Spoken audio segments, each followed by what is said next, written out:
నమస్తేనండి. అందరూ బాగుండాలని, లలితా పరమేశ్వరి అమ్మవారి ఆశీస్సులు మనందరిపైన ఉండాలని మనస్ఫూర్తిగా కోరుకుంటున్నాను. ఈరోజే యోగిని ఏకాదశి. ప్రతి నెల 2 సార్లు వచ్చే ఏకాదశి వ్రతాన్ని పాటిస్తూ ఉంటారు. కృష్ణపక్షంలోని ఏకాదశి తిథిలో మొదటిది, శుక్లపక్షంలోని ఏకాదశి తిథిలో రెండవది. ప్రతి మాసపు ఏకాదశి వ్రతానికి వేరు వేరు పేర్లు ఉన్నాయి. విభిన్న ప్రాముఖ్యత కూడా ఉంటుంది. అటువంటి పరిస్థితుల్లో జ్యేష్ఠ మాసంలో అంటే ఈ జూలై నెలలో ఈ రోజున ఏకాదశి ఉపవాసము చేస్తూ ఉంటారు. ఈ ఏకాదశిని యోగిని ఏకాదశి అంటూ ఉంటాము.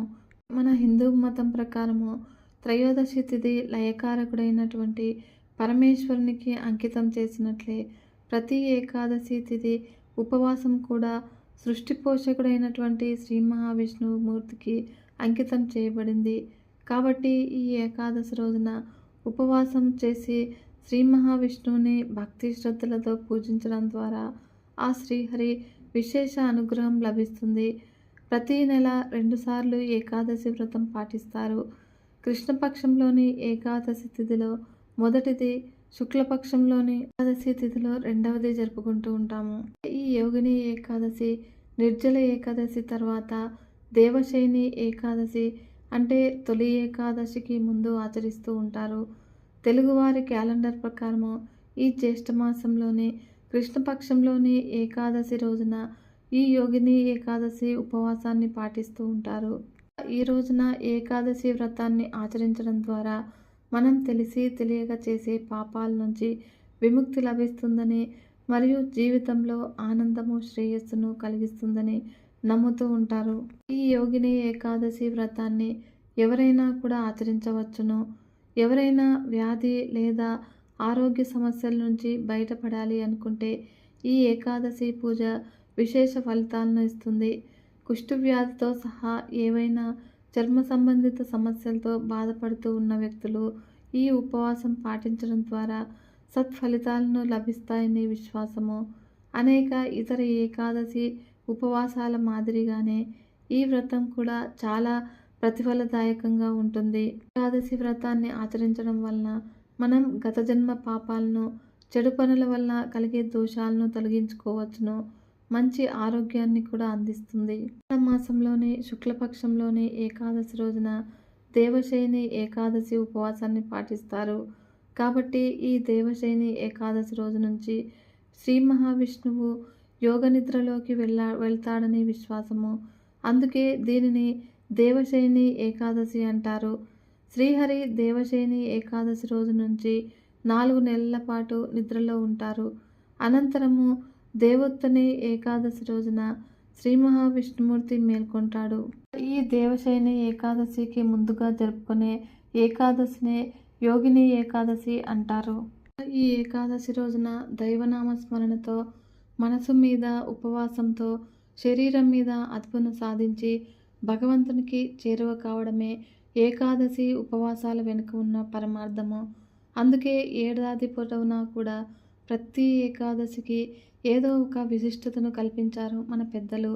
అలా ఈనాటి జ్యేష్ఠ బహుళ ఏకాదశి రోజున వచ్చే ఏకాదశి పేరే యోగిని ఏకాదశి. ఈ యోగిని ఏకాదశి గురించి సాక్షాత్తు శ్రీకృష్ణుడే ధర్మరాజుకి ఉపదేశించినట్లుగా మన పురాణాలు పేర్కొంటున్నాయి. ఈ ఏకాదశి ఆచరణ గురించి ఒక చిత్రమైన కథ ప్రచారంలో ఉంది. అదేమిటి అంటే, పూర్వము అలకాపురిని ఏలుతున్నటువంటి కుబేరుడు సిరి సంపదలకు అధిపతి. ఆయన పరమ శివభక్తుడు. నిత్యము కూడా శివార్చన సాగించందే అతనికి రోజు గడిచేది కాదు. తన పూజ కోసము కావలసినన్ని పుష్పాలను సమకూర్చే పనిని కుబేరుడు హేమమాలి అనే యక్షునికి అప్పగించాడు. తనకు అప్పగించిన పనిని హేమమాలి పరమ నిష్ఠతో ఆచరించేవాడు. మానస సరోవరం నుంచి పుష్పాలను తీసుకువచ్చి కుబేరుని చెంత ఉంచేవాడు. కాలం ఇలా గడుస్తూ ఉండగా హేమాలికి స్వరూపవతి అనే యక్షినితో వివాహం జరిగింది. స్వరూపవతి అపర సౌందర్యవతి. ఆమె సౌందర్యరాధనలో మునిగిపోయిన ఉన్నటువంటి హేమమాలి ఒకరోజు కుబేరుని శివారాధన గురించే మర్చిపోయాడు. అక్కడ అంతఃపురంలో ఉన్నటువంటి కుబేరుడు తన చెంతకి ఎంతకీ పుష్పాలు రాకపోయేసరికి చిరాకు పడిపోయాడు. అప్పుడు హేమమాలి ఎందుకు రాలేదో కనుక్కొని రమ్మంటూ తన సేవకులను ఆదేశించాడు. అప్పుడు కుబేరుని ఆదేశాన్ని అందుకున్నటువంటి సేవకుడు విషయాన్ని కనుక్కొని తిరిగి వచ్చాడు. అలా సేవకుడు చెప్పిన మాటలను విన్న కుబేరుని అసహనం కాస్త క్రోధంగా మారిపోయింది. అప్పుడు తక్షణమే హేమమాలిని తన ముందు ప్రవేశపెట్టమంటూ ఆజ్ఞాపించాడు. కుబేరుని ఆజ్ఞను అందుకున్నటువంటి హేమమాలి వణికిపోతూ ఆయన దర్బారుకు చేరుకున్నాడు. అయితే హేమమాలిని చూస్తూనే కుబేరుడు మండిపోతూ, నీ శరీరం మీద మోహంతో మనసు సైతము మలినమైపోయింది. అందుకు ప్రతిఫలంగా కుష్ఠవ్యాధిగ్రస్తుడవై భార్యకు దూరంగా భూలోకం మీద జీవించమంటూ శపించాడు. ఆ విధంగా కుబేరుని మాటలకు హేమమాలి గుండె పగిలిపోయింది. తొలి తప్పుని మన్నించమంటూ తన స్వామిని ఎంతగా వేడుకున్నా కూడా ఉపయోగం లేకపోయింది. ఇక కుబేరుని శాపాన్ని స్వీకరించి కుష్ఠవ్యాధిగ్రస్తుడై భూలోకం మీద సంచరించసాగాడు హేమమాలి.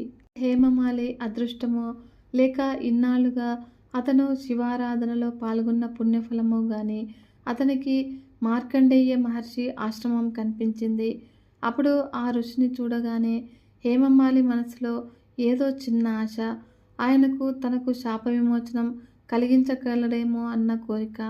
అంతటా మార్కండేయ మహర్షికి కాస్త దూరాన నిలబడి ఆయనకు ప్రణామాలు అర్పించాడు హేమమాలి. హేమమాలిని చూసిన మార్కండేయ మహర్షికి చెప్పలేనంత జాలి కలిగింది. అతని దీనస్థితికి కారణం తెలిసిన తర్వాత ఎలాగైనా సరే సహాయపడాలనిపించింది.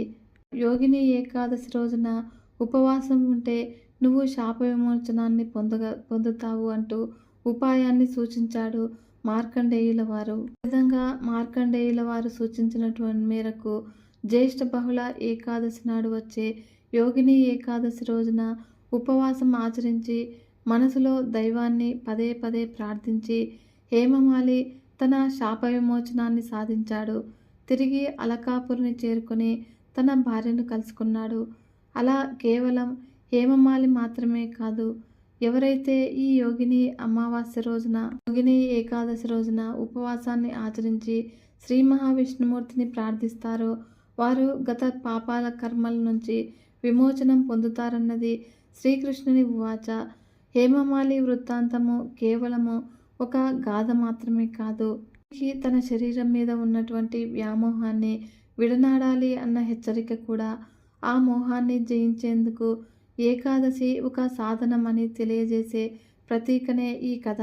ఈ ఏకాదశి రోజున రామనామ మహిమ గురించి తెలుసుకుందాము.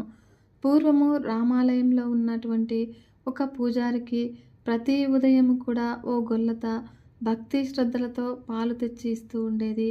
ఒక రోజున ఆమె వేళ తప్పి వచ్చింది. అప్పుడు పూజారి అడిగాడు, నేడు ఇంత ఆలస్యంగా వచ్చావేమిటి అని అతడు అడిగాడు. అందుకు ఆమె, ఏరు దాటి రావాలి కదా బాబుగారు, పడవవాడు ఆలస్యంగా వచ్చాడు, అందుకే ఇంత జాగు అయింది అని ఆమె అంది. అప్పుడు ఆ పూజారి, ఓహో, పడవవాడే వచ్చి ఏరు దాటించాలా ఏమిటి, రామనామం జపిస్తూ దాటి రాలేకపోయావా అన్నాడు పరిహాసంగా. అప్పటి నుంచి మరుసటి రోజు నుంచి ఆమె చాలా ముందుగానే వచ్చి పాలు ఇచ్చి వెళ్ళసాగింది. అప్పుడు పూజారి అన్నాడు, పర్వాలేదే, ఇప్పుడు తొందరగానే వచ్చేస్తున్నావే అంటూ మెచ్చుకున్నాడు పూజారి. అప్పుడు ఆమె అంది, మీరు చేసిన ఉపకారమే కదా బాబు, డబ్బు ఖర్చు లేకుండానే ఏరు దాటే ఉపాయం చెప్పారు అంది గొల్లత పూర్వకంగా. అప్పుడు పూజారి అన్నాడు, ఉపాయమా, నేను చెప్పానా అన్నాడు ఆశ్చర్యంగా. రామనామ మహిమ గురించి మీరే కదా బాబు చెప్పారు నాకు. రామ రామ అనుకుంటూ ఏటి మీద నడిచి వచ్చేస్తూ ఉన్నాను అంది ఆమె. ఇలా అంటున్నదేమిటి అని అనుకున్నాడు అతడు. ఏది చూద్దాం పదా అన్నాడు పూజారి. అలా ఇద్దరూ కూడా ఏటి వద్దకు చేరారు. రామ రామ అంటూ ఆ గొల్లత దిగింది. నీటి మీద నడుస్తూ ముందుకు సాగింది. ఏటి మధ్యకు వెళ్ళి తిరిగి చూసింది. అయితే పూజారి పంచ పైకెత్తి పట్టుకొని రామ రామ అంటూ మోకాళ్ళతో ఏటితో నీటితో నడుస్తున్నాడు. మీ మంత్రంపై మీకే నమ్మకం లేదేంటండి బాబు, పంచ తడిసిపోతుందని పైకి మడిచి పట్టుకుని నీళ్లలో దిగి నడుస్తున్నారేమిటి అంటూ పకపక నవ్వింది ఆ గొల్లత. అందుకు పూజారి సిగ్గుపడ్డాడు. వెనక్కి తిరిగి ఒడ్డెక్కాడు. కదా ఫ్రెండ్స్, ఈ వీడియో మీకు నచ్చినట్లయితే ఒక చిన్న లైక్ చేసి మన ఛానల్ని ఇంతవరకు సబ్స్క్రైబ్ చేసుకోకుంటే సబ్స్క్రైబ్ చేసుకుని సపోర్ట్ ఇవ్వండి ఫ్రెండ్స్. మరొక మంచి వీడియోతో మీ ముందుకు వస్తాను. అంతవరకు సెలవు. నమస్కారం.